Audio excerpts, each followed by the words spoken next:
안녕하세요, 미니파파입니다. 지금까지 주식 초보자들이 실패 없는 매매를 하기 위해서 어떤 섹터를 버려야 되는지에 대해서 강의를 해왔었는데, 오늘은 그 12번째 시간으로 건설주에 대해서 얘기를 해보려고 해요. 여러분들이 알고 계시는 건설주 중에 대표적인 건설주가 몇 개나 된다고 생각하세요? 막상 떠올려 보면은 5손가락 이상을 펴지 못하실 거예요. 대표적으로 대우건설, 현대산업개발, GS건설, 현대산업, 삼성물산, 이 정도 건설사들이 대표적인 대형 건설사들인데, 여러분들이 그 건설사들 밑에 이 중소형 건설사들이 몇 개나 되는지, 또 그들이 실적은 잘 나오는지, 지금 건설 경기가 어떤지, 여러분들이 이런 것을 잘 파악하실 수 있어야 돼요. 예전에는 건설주들이 사실 주식하는 데 있어서 굉장한 이목을 끌었고, 주식을 어느 정도 오래 하신 분이라면 건설주 같은 거는 한 번씩 매매하신 적이 많이 있으셨을 거예요. 그런데 제가 왜 이 중소형 건설주들을 버리라고 말씀을 드리냐면은, 이 대형 건설사에 비해서 중소형 건설사들은 이 공사의 부피가 굉장히 적기 때문에 이 대형 건설사에 비해서 리스크가 굉장히 큰 부분들이 많아요. 아무래도 대형 건설사들은 큰 수주들을 많이 함으로써 그래도 매출이 어느 정도 있기 때문에 그 큰 매출들로 인해서 영업이익이나 순이익은 줄어들 수 있지만,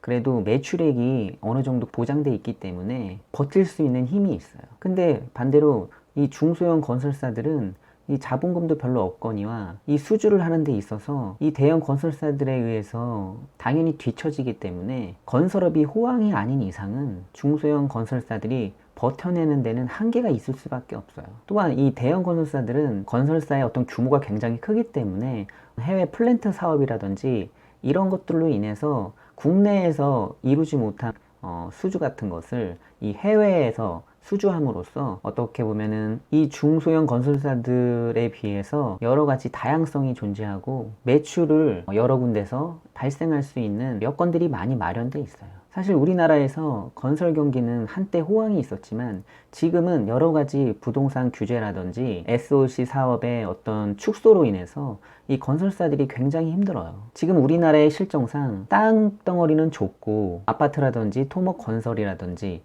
어느 정도 이루어진 것들이 많이 있기 때문에 더 이상 추가적으로 SOC 사업이라든지 아파트 물량이 늘어난다든지 신도시 사업이 개발이 된다든지 이런 것들을 추진하기에는 여러 가지 여건들이 좋지 않은 상황들이 분명해요. 그렇기 때문에 이 건설사들이 호황을 누리기 위해서는 우리나라는 통일이 분명히 이루어져야 돼요. 제가 보는 건설 경기는 아무래도 통일이 되어야지만 제2의 건설 경기에 호황이 있지 않을까, 저는 이렇게 생각합니다. 중소형 건설사들은 사실은 주식을 투자하는 데 있어 그렇게 메리트가 있지 않은 것으로 보여요. 지금 주식을 하시는 분들 중에 건설주를 매매하려고 생각하시는 분들이 그리 많지 않을 거예요. 그 이유는 분명히 지금의 트렌드는 예전하고 많이 달라져서 지금은 건설 경기라든지 어떤 토목 사업들이 어떤 과도기에 올라와 있기 때문에 이것들이 더 확장하기 위해서는 큰 이슈가 한번 불어야 될 것 같은 저의 개인적인 생각입니다.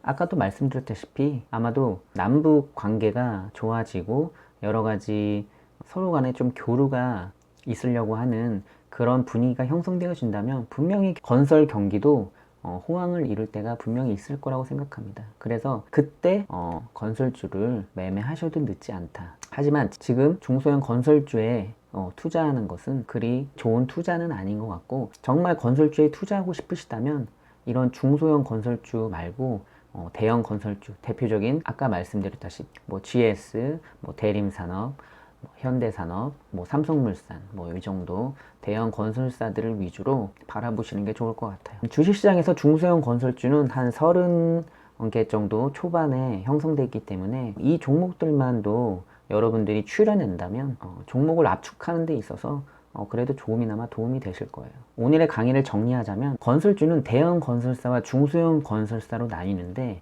아무래도 건설 경기는 대형사 위주로 돌아가기 때문에 중소형주 건설사는 여러분들이 투자하는 데 있어서 버리는 카드를 써도 무방하다, 이렇게 말씀드립니다. 그래서 오늘 제 강의를 듣고 대형 건설사는 어떤 것이 있고 중소형 건설사는 어떤 것이 있는지 한번 나름대로 찾아보시고, 체크리스트에서 중소형 건설사가 어떤 것인지 잘 체크하셔서 종목을 압축하는데 많이 도움이 되셨으면 좋겠어요. 다음에 또 어떤 종목을 또 버려야 되는지 다음 강의에서 만나 뵙겠습니다. 감사합니다.